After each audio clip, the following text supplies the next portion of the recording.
Hi there! So I'm really excited to make this video today. I've decided to do a fall lip color swatches for olive skin tones. I am an NC35, as you've heard me say a million times in other videos. I'm actually wearing MAC's Water Right Foundation NC35 right now. So I have a huge ton of lipsticks, lip pencils, and only a couple lip glosses to share. So I've kind of split them up into the nudes, the browns, the grayish tones. So hopefully you find this helpful. I particularly chose colors especially that I found a hard time finding swatches online of. Yeah, and I have a couple dupes put in there as well, so hopefully you enjoy this video and thumbs it up. The first lipstick is MAC's Velvet Teddy. It's a matte lipstick that I like to use as my favorite neutral all year round. It's a perfect balance of pink-brown. And I find that this matte lipstick isn't too over dry on the lips, but can be if you don't properly prep. Next, I'm going to compare Velvet Teddy with Wet n Wild's lipstick in Bare It All, which is also a pink brown and is on the left of your screen here, but it's lighter than Velvet Teddy. So on some people it might not show up that much, but this is what it looks like on me. It's a great dupe. Next up is NYX's Matte Lip Cream in Abu Dhabi, which is more of a beigey brown than pink, but pink lips can definitely bring out more of the pink tone in the color. Next we have NYX's Matte Lip Cream in Stockholm, which is more of a neutral pink coral with some brown to it. I love the matte lip creams because they feel so comfortable on the lips. They do transfer, they're not exactly like a liquid lipstick, but they're super comfortable and super matte looking on the lips.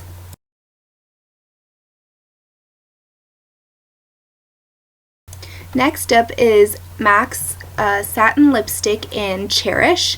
It is a light to medium peachy brown, and on my skin tone it shows up as a perfect nude. It's the lightest nude color I will wear for my skin tone without feeling like it's too out there. I find that Wet n Wild's Bare It All isn't a perfect dupe for either Cherish or for Velvet Teddy, but it would be like if those two had a child, so like it's in the middle of those two.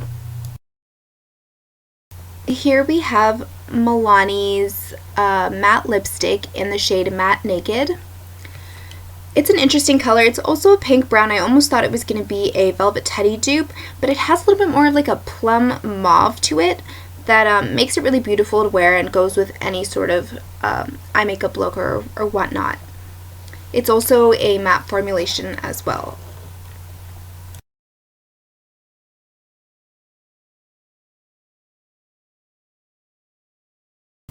Up next is Urban Decay's 24/7 Glide On Lip Pencil in the shade Naked 2, and it's a light, warm nude brown. But if you have pink lips, it will pull a little more pink brown. And this actually, I found a drugstore dupe for a fraction of the price that you'll see coming up. It's one of the Milani lip pencils. Here we have MAC's lip pencil in the shade Whirl. It's a medium pink brown with hints of plum undertones. I only have it on half my lips because I'm going to show you it compared to another cheaper alternative lip liner that's similar but not an exact dupe. Here we have the ColourPop Grunge lip pencil. So compared to the Whirl lip pencil, it's a bit darker. It still has that same undertone, maybe just a little bit more plum than Whirl and just a little bit darker in intensity, but if you use a light hand it could come off like Whirl, or it's better for darker skin tones where Whirl might not show up as much. And here I just added in a close-up of Grunge on the left and Whirl on the right. Up next is the Milani Color Statement Lip Liner in the shade All Natural, which is the exact same color to Urban Decay's Naked 2 lip pencil. And both the formulas are actually the exact same. They're both super creamy, super pigmented, and comfortable to wear on the lips. So it's more than an exact dupe.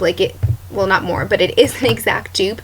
And the price difference is the Urban Decay one's about $24 Canadian, and the Milani one is like $6 or $7 Canadian at the drugstore.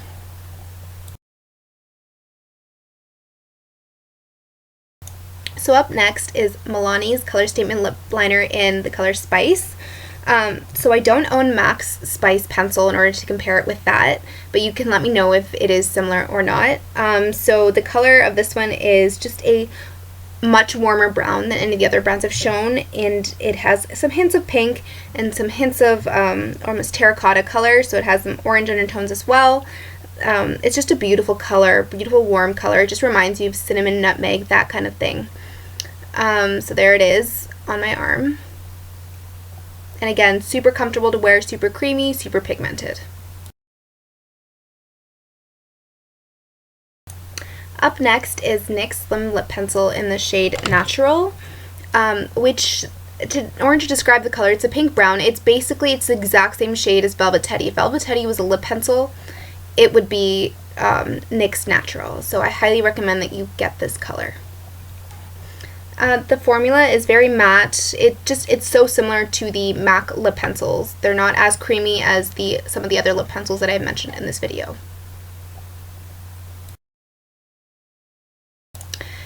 So here we have MAC's lip liner in the shade Strip Down, which is again another one of their more popular lip liners. It's different from a lot of the other browns because it's a neutral, cool to almost cool toned medium brown.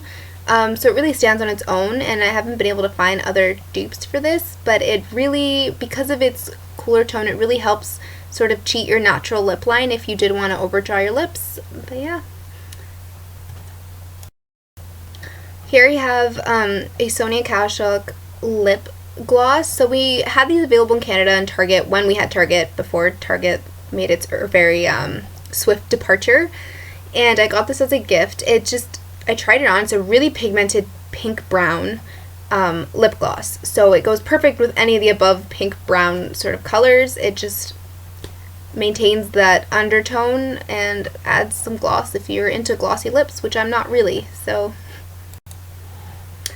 Up next is Wet n Wild's Mega Last Lip Color in Mochalicious. This is an old favorite of mine. I think I've swatched in another lip swatch video as well, but I just had to mention it again. It's this medium to darker toned brown that has more of a red bricky undertone to it, and it's a creamy finish. It's not a pure matte, and it's so comfortable to wear on the lips. Up next we have Gerard Cosmetics lipstick in the shade 1995, and the best way I can describe the shade is like a warm dark salmon with hints of brown and red. It's kind of hard to describe, but it pairs well with any sort of warm lip liner like Spice, and it's creamy and comfortable to wear on the lips. Up next we have MAC's Prolonger Lip Pencil in the shade Bittersweet. It is a neutral dark brown, like very dark, like could be used as eyeliner dark. It's creamier than the regular lip pencils, but as you can see, it gets into the folds of my lips. It's not so pretty if you don't wear it with a lipstick. And here I have MAC's lipstick, a matte formulation in the shade Antique Velvet. This is the perfect combination with the Bittersweet lip pencil. They're the exact same color. Antique Velvet might be a hint more warm, but they're both pretty similar. And it's super creamy. It's not an uncomfortable matte at all. I love those two paired together. Here we have ColourPop's Ultra Matte Liquid Lipstick in the shade Limbo, which is also another dark brown. However, it's a hint more warm and a little bit lighter than Bittersweet and Antique Velvet, which makes it a little more wearable, but still giving you that dark fall intense look. I did find with this liquid lipstick, it was a hint patchy, as you can tell looking up close. I didn't try to have a perfect application for the swatch, but it still is a tinge patchy. Next up we have ColourPop Lippy Pencil in the shade Wet. I describe it as a gray-brown color.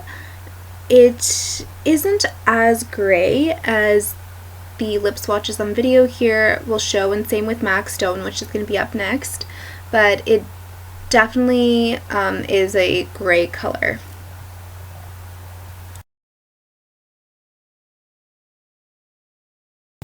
And here we have MAC's lipstick in the shade Stone. Again, it's like that gray-brown shade that ColourPop's lip pencil in Wet is, but Stone is a little more brown. It doesn't come off, I don't know if it's going to come off on camera once I finish the editing and try to get the lighting to show the colors as like I see them in real life, but it's actually more wearable than it looks like. Here we have ColourPop's Ultra Matte Liquid Lipstick in the shade Beeper, which is one of my favorite lipstick colors. It is a nude pink with that hip beigey sort of undertone right now, so in certain dim lighting it can pull more beigey, but in regular daytime lighting it can pull more pink, and it's just a beautiful balance for any sort of other makeup look. So here I've included a picture of me wearing it in daylight to show the difference. I actually have just purchased Kat Von D's Bow and Arrow, and I'll show that in my next lip swatch video and how they compare because they're pretty similar. Here is just a page with the lipsticks and lip pencils and whatnot that I showed in this video in order, but on a white base, just so you can really see what the color looks like against a white base and how my lip tone and my skin tone influences the color and how it shows up. Disregard shades 22, 23, and 24 because those are lip colors that I'm going to include in a part 2 of this video. There were so many lip colors that I wanted to include and I couldn't. This video was a nightmare because I just wanted to include all the colors and I couldn't, obviously, and then I had some technical issues. So there will be a part 2, I've decided. As a bonus here, I'm including MAC's Drip Down Pencil on my hand, and compared to 1993 Lip Pencil by Urban Decay, which is on the right here. And this is me wearing 1993. I returned this lip pencil because it was way too similar to Strip Down and the formulation was not nearly as nice.